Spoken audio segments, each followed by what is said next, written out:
Hi friends, അപ്പോൾ ഇന്നത്തെ വീഡിയോയിൽ എല്ലാ വീട്ടമ്മമാർക്കും ആവശ്യമായിട്ടുള്ള കാര്യമാണ് ഇന്നത്തെ വീഡിയോയിൽ കാണിക്കേണ്ടത്. മിക്സിയുടെ ജാറിൻ്റെ ബ്ലേഡിൻ്റെ മൂർച്ച കൂട്ടാനുള്ള കാര്യമാണ് കാണിക്കുന്നത്. നാച്ചുറലായിട്ട് നമുക്ക് കൂട്ടാം. നമ്മൾ ശ്രദ്ധിച്ചിട്ടുണ്ട്, കുറേ ഉപയോഗിച്ച് കഴിയുമ്പോൾ പിന്നെ അരഞ്ഞു വരാനൊരു പ്രയാസം കാണും.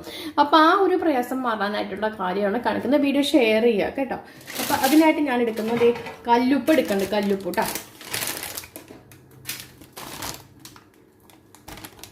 വേണ്ട, നമ്മളിതിലേക്ക് അങ്ങ് ഇട്ട് കൊടുക്കാതെ. ഓക്കെ, ഇനി നമുക്കിതൊന്ന് പൊടിച്ചെടുക്കാം.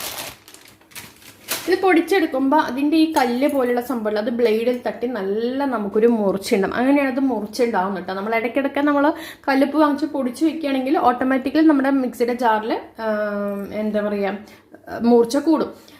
പിന്നെ നമ്മൾ പൊടിയപ്പ് വാങ്ങിക്കുന്നവർ ഇങ്ങനെ ചെയ്യില്ല. പക്ഷെ അത്യാവശ്യം ആളുകളെല്ലാം ഇപ്പോഴും കല്ലുപ്പ് തന്നെയാണ് ഉപയോഗിക്കുന്നത്. കല്ലുപ്പ് പൊടിച്ചും ഉപയോഗിക്കാറുണ്ട്. കാരണം മീൻ വറുക്കാനൊക്കെ നമുക്ക് പൊടിച്ചുപയോഗിച്ചാലല്ലേ അറിയുള്ളൂ.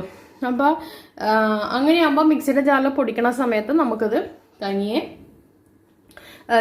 മൂർച്ചയായിക്കോളാം. അപ്പം ഞാൻ ഒന്ന് പൊടിച്ചെടുക്കട്ടെ. അപ്പം നമ്മളിത് പൊടിച്ചെടുത്തിട്ടുണ്ട്. ഓക്കെ, ഇത് ഒരു ടിപ്പാണ്. അടുത്ത ടിപ്പും കൂടി പറഞ്ഞുതരാം. അപ്പോൾ അടുത്ത ടിപ്പ് എന്ന് പറയുന്നത്, നമ്മൾ മിക്സിയുടെ ജാറ് മൂർച്ച കൂട്ടാനായിട്ട് ഉപയോഗിക്കുന്നത് മുട്ടത്തോടില്ലേ, പുഴുങ്ങിയ മുട്ടയുടെ തോട്.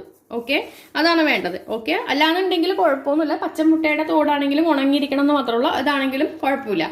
അത് നമുക്ക് തോടുകൾ പൊടിച്ചിട്ടിട്ട് നമുക്കൊന്ന് ഇതുപോലെ അടിച്ചെടുക്കാൻ നല്ല മൂർച്ച വരും കേട്ടോ. പിന്നെ ആ ഒരു തോട് നമുക്ക് ചെടികളിൽ ഇട്ട് കൊടുത്തു കഴിഞ്ഞാൽ ചെടികൾക്ക് കാൽസ്യത്തിൻ്റെ ഇതൊക്കെ ഉണ്ടെങ്കിൽ പോവുകയും ചെയ്യും, നന്നായിട്ട് വളരുകയും ചെയ്യും. റോസിൻ്റെ ഒക്കെ വേരിൽ ഇത് ഈ ഒരു കുറച്ച് ലിമിറ്റായിട്ട് ഇട്ട് കൊടുക്കാൻ പാടുള്ളൂ. ഇട്ട് കൊടുക്കുകയാണെങ്കിൽ നന്നായിട്ട് റോസ് പടർന്ന് പന്തലിച്ച് വരും കേട്ടോ. അപ്പം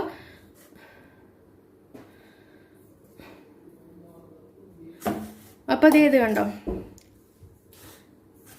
അപ്പം മുട്ടത്തോടാണെങ്കിലും നമുക്ക് മതി, അല്ലാന്നുണ്ടെങ്കിൽ ഇതുപോലെ കല്ലുപ്പാണെങ്കിലും മതി. നല്ല രീതിക്ക് മൂർച്ചയാവും. ഓക്കെ, ട്രൈ ചെയ്തിട്ട് അഭിപ്രായം പറയും.